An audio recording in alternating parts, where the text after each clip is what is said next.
والصلاة والسلام على سيد الأنبياء والمرسلين وعلى آله وصحبه أجمعين، أما بعد، فقد قال الله تعالى في القرآن المجيد والفرقان الحميد: أعوذ بالله من الشيطان الرجيم، بسم الله الرحمن الرحيم، الذي يراك حين تقوم وتقلبك في الساجدين.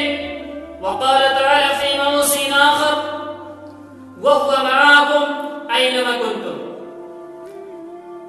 اللہ رب العالمین نے اس آیت کریمہ کے اندر بیان فرمایا کہ جب تم کھڑے ہوتے ہو تو اللہ رب العالمین تمہیں دیکھتا ہے، اور جب تم رکوع سجود کرتے ہو تو اللہ رب العالمین تمہیں دیکھتا ہے. اور دوسری آیت کریمہ میں اللہ رب العالمین نے بیان فرمایا کہ وہ ہوا معاکم، کہ تم چاہے جہاں بھی ہو اللہ رب العالمین تمہیں دیکھتا ہے. تو دونوں آیت میں اللہ رب العالمین نے ایک ہی چیز بیان فرمائی کہ چاہے تم نماز کی حالت میں ہو، کھڑے ہو، رکوع سجود کر رہے ہو، یا دنیا میں چاہے جہاں بھی ہو، اللہ رب العالمین تمہیں دیکھ رہا ہے. تو معلوم کیا ہوا کہ چاہے ہم گناہ کریں یا نیکی کریں، اللہ رب العالمین ہمیں دیکھ رہا ہے. تو ہمارے دل کے اندر یہ ہونا چاہیے، یہ ڈر پیدا ہونا چاہیے جب ہم گناہ کریں کہ اللہ رب العالمین ہمیں دیکھ رہا ہے. اور جب نیکی کریں تب بھی دل میں یہ خیال ہونا چاہیے کہ اللہ رب العالمین ہمیں دیکھ رہا ہے، اس کے بدلے میں ہمیں ثواب دے گا. حدیث کریم کے اندر مسلم شریف کی حدیث ہے، حضرت عمر بن خطاب رضی اللہ تعالی عنہ سے روایت ہے. وہ کہتے ہیں کہ ایک روز ہم رسول اللہ صلی اللہ علیہ وسلم کی خدمت میں بیٹھے ہوئے تھے کہ اچانک ایک آدمی رسول اللہ صلی اللہ علیہ وسلم کی خدمت میں آ ڈھونڈا، یعنی آیا، اور اس کے کپڑے بہت زیادہ سفید تھے اور اس کے بال بھی بہت زیادہ سیاہ تھے، بہت زیادہ کالے تھے، اور اس پر سفر کا نشان موجود نہیں تھا، اور نہ ہی کسی طرح کے کوئی نشان اس پر ظاہر ہو گئے تھے سفر کے. اور ہم میں سے کوئی شخص اس شخص کو جانتا بھی نہیں تھا.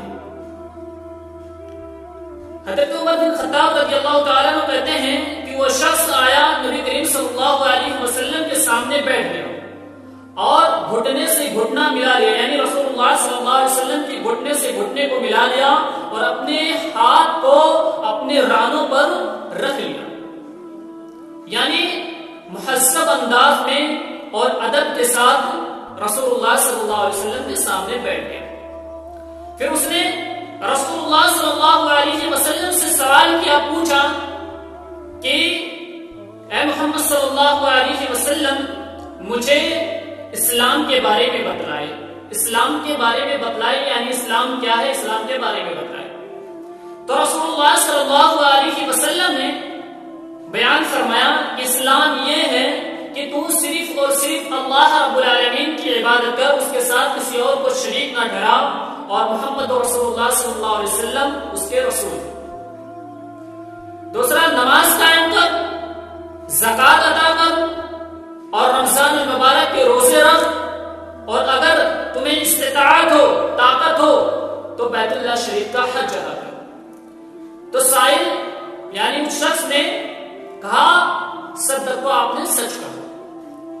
راوی حدیث حضرت عمر بن خطاب رضی اللہ تعالی عنہ کہتے ہیں کہ ہم نے تعجب کیا کہ یہ شخص خود ہی سوال کر رہا ہے اور خود ہی کہہ رہا ہے کہ آپ نے سچ کہا، خود ہی صداقت کی گواہی دے رہا ہے. پھر اس شخص نے، اس سائل نے رسول اللہ صلی اللہ علیہ وسلم سے دوسرا سوال کیا کہ آپ مجھے ایمان کے بارے میں بتلائیں، ایمان کیا ہے. تو رسول اللہ صلی اللہ علیہ وسلم نے بیان فرمایا کہ ایمان یہ ہے کہ تو اللہ پر، اس کے کتابوں پر، اس کے فرشتوں پر، اس کے رسولوں پر، اور یوم آخرت پر، اور تقدیر کے اچھے برے ہونے پر ایمان ہو. پھر اس شخص نے کہا کہ آپ نے سچ کہا. تو اس سائل نے پھر سوال کیا کیا مجھے احسان کے بارے میں بتلائے, احسان کیا ہے؟ تو رسول اللہ صلی اللہ علیہ وسلم نے بیان فرمایا کہ احسان یہ ہے کہ تو اللہ رب العالمین کی عبادت ایسے کر کہ تو اسے دیکھ رہا ہے, گویا کہ تو اسے دیکھ رہا ہے, ایسے اللہ رب العالمین کی عبادت کر. اور اگر تو ایسا نہ کر سکے تو وہ تمہیں دیکھ رہا ہے. پھر اس شخص نے کہا کہ آپ نے صدق, تو آپ نے سچ کہا. پھر اس نے رسول اللہ صلی اللہ علیہ وسلم سے سوال کیا کہ آپ مجھے قیامت کے بارے میں بتائیں تو کب آئے گی؟ تو رسول اللہ صلی اللہ علیہ وسلم نے بیان فرمایا کہ سائل سے زیادہ میں اس کے بارے میں نہیں جانتا. یعنی سائل جو سوال کر رہا ہے اس سے زیادہ میں اس کے بارے میں یعنی قیامت کے بارے میں نہیں جانتا, علم نہیں رکھتا. پھر اس شخص نے کہا کہ مجھے اس کی نشانیوں کے بارے میں بتلائیں, یعنی قیامت کی نشانیوں کی بڑی بڑی نشانیوں کے بارے میں بتلائیں. تو رسول اللہ صلی اللہ علیہ وسلم نے بیان فرمایا کہ اس کی بڑی بڑی نشانیوں میں سے یہ نشانی ہے کہ مالکہ یعنی لوڑی اپنی مالکہ کو جنم دے گی, اور وہ لوگ جن کے پاس کھانے کے لیے کھانا نہیں, پہننے کے لیے کپڑا نہیں, اور پیروں میں جوتیاں نہیں ہوں گے, وہ لوگ ایسے وقت میں ہوں گے کہ انہیں ایسی مالداری, وہ فقیر لوگ ایسے مالدار ہوں گے جو ایک دوسرے پر فخر کریں گے. یعنی ان کے پاس کچھ نہیں ہوگا, پھر وہ اتنے مالدار ہو جائیں گے, اتنے مالدار ہو جائیں گے کہ ایک دوسرے پر فخر کریں گے.